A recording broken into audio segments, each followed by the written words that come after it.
Je m'appelle Benoît Thirault, puis j'habite à Cap d'Espoir, puis je travaille à PSE dans le cadre des jardins communautaires et puis du réseau en alimentation communautaire.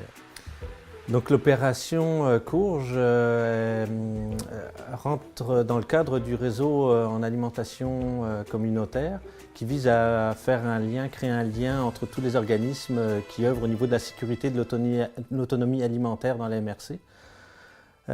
Concrètement, ce qui s'est passé, c'est que la ferme maraîchère Cajot de Cap d'Espoir, dont les propriétaires sont Jonathan et Karine, ont eu une production très importante de courges l'été 2014 et ont eu en fin de compte un surplus d'environ 600-700 livres de courges qu'ils n'ont pas pu écouler pendant l'hiver. Ça fait qu'à la fin de l'hiver, ils nous ont demandé si on savait comment on pourrait écouler ces courges-là, puis c'est là qu'on l'a mis en relation avec les différents organismes qui font du dépannage alimentaire ou de la transformation dans la MRC.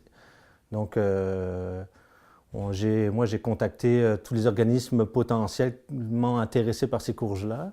Et puis, après, on a été chercher ces courges-là, puis on les a distribuées dans les organismes. Les organismes qu'on a contactés, ce sont les cuisines collectives de Port-Daniel Gascon et de la Maison de la Famille de Chandler.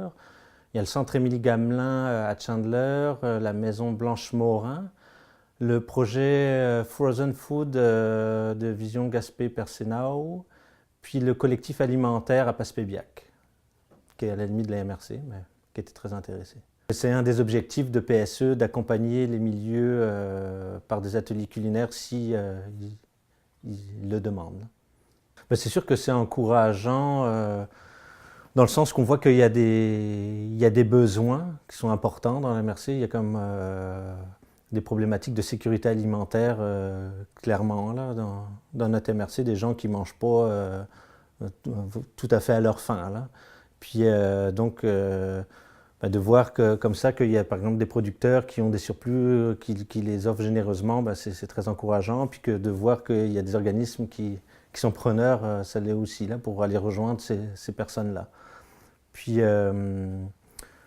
c'est encourageant aussi dans le sens qu'on sent que les gens ont beaucoup de questions au niveau de l'autonomie alimentaire, de la sécurité alimentaire, de la façon de produire les légumes, etc. Donc, c'est sûr que ça nous permet d'évoluer aussi dans ce sens-là en mettant en place des potagers de démonstration. Et on va notamment en faire un au Centre d'action bénévole à Chandler cet été.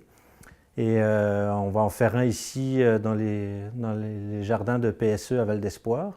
Puis on en fera aussi dans les organismes qui seront intéressés à le faire. Là. Puis accompagner, parallèlement à ces jardins-là, on va mettre en place des ateliers de jardinage et puis à l'automne, probablement des ateliers de cuisine pour pouvoir apprendre à transformer les légumes qu'on parfois on connaît un peu moins. Puis nous, dans le cadre de nos jardins de démonstration à PSE ou à Chandler, c'est sûr qu'on va produire des choses, mais on va peut-être essayer de les donner aux organismes qui font du dépannage alimentaire.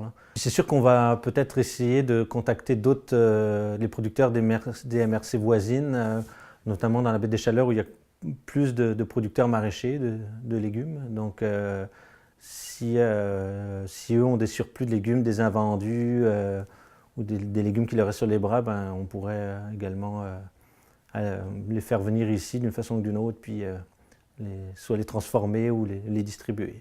On va essayer aussi de contacter les organismes qui récupèrent les légumes et les produits invendus dans les épiceries. On sait qu'il y a des organismes dans le reste du Québec qui récupèrent même les denrées des épiceries locales, donc on va essayer de se mettre en contact avec eux pour trouver une collaboration pour peut-être récupérer les denrées des épiceries d'ici pour pouvoir les utiliser dans les cuisines collectives ou dans les réseaux de dépannage alimentaire.